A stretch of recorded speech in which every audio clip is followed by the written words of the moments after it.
Hey guys, have you ever wondered how you can start a clothing line in 2022 or a clothing brand in 2022? Yes, you can, and you can be just like Nike.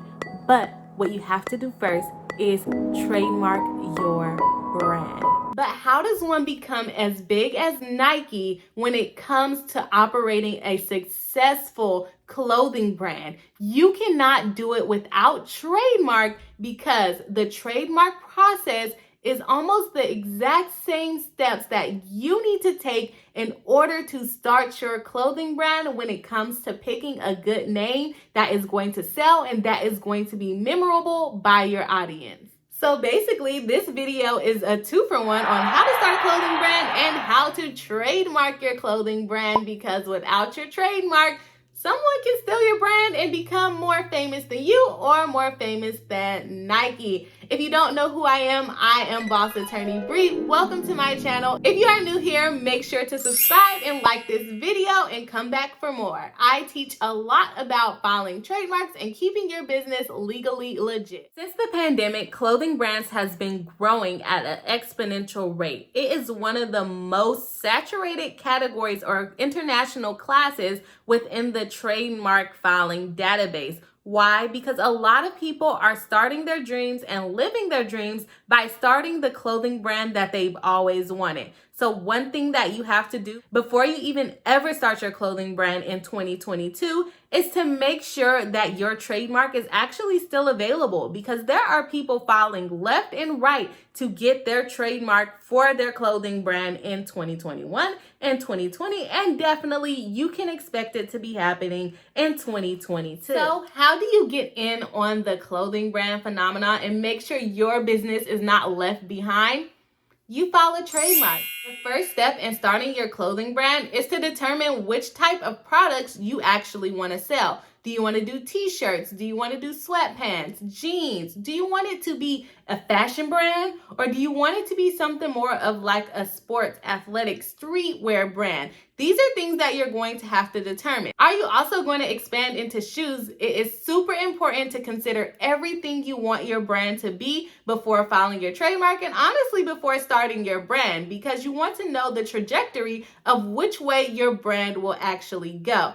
In order to determine whether the things that you want to file under your trademark or the things that you want in your business, you need to go to the USPTO and check the ID manual to determine which class your products or services fall into. If you are in clothing, you are looking to fall into International Class 25, which covers apparel in general. Filing a trademark in the apparel category can include so many things, so you need to decide what you want to start off in, and it can also give you an idea of where you plan to expand into once you actually start your clothing brand. The apparel class can include shirts, pants, leggings, sportswear such as spandex workout pants, spandex shirts. It can also include dresses, skirts. Anything that you might think could be included within the apparel class and you wear it as clothing is likely included. It also includes things like shoes, socks,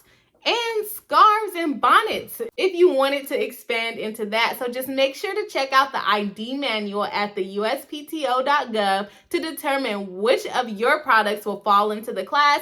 And even if you're not already producing these products, you can include things that you plan on expanding into, because as always, you can remove things from your trademark if you never end up using them, but you cannot add things. If you need to add something, you will need to file another trademark application, and that will mean increased fees. The next thing you're going to want to do is to search your name to see if it is available. Like I stated earlier, there are a bunch of companies coming out with clothing brands and they are getting their trademarks filed, and you do not want to be the person infringing on someone else's clothing line or their brand name that they've already started that's related to a clothing line. So make sure you do a search. You do this by going to USPTO.gov and conducting a basic search. If you need help on determining how to do your search, make sure you check out my step-by-step guide on how to file a trademark if you have not seen that video. It is linked up above. Remember, as I stated above, the clothing category within the USPTO is becoming extremely saturated. So this is one of the most important steps that you will take in starting your clothing brand. Selecting a name that is not already taken so that you don't lose your brand due to trademark infringement. The last thing that I want to touch on when it comes to starting your clothing brand in 2022 and getting that clothing brand trademarked is to provide valid specimens. This just means to create a good design on your product so that it is likely to become trademarked and it will likely appeal to your audience if it is something that can pass the trademark test. The main thing to avoid when trademarking a clothing brand is getting an ornamental refusal. Well, aside from getting a confusingly similar refusal, which you can check out in my previous video talking about likelihood of confusion refusals, make sure you check that out because that is one of the most dangerous ways your trademark can actually be refused. But for clothing in particular, having an ornamental refuser is pretty bad as well.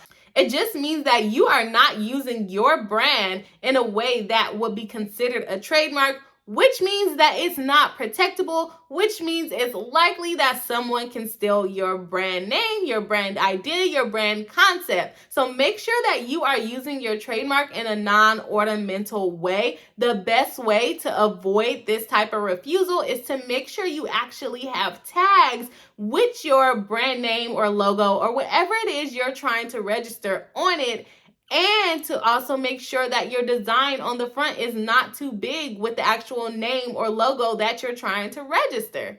You can see an example attached here. Do not do your trademark like this, but rather do it like this.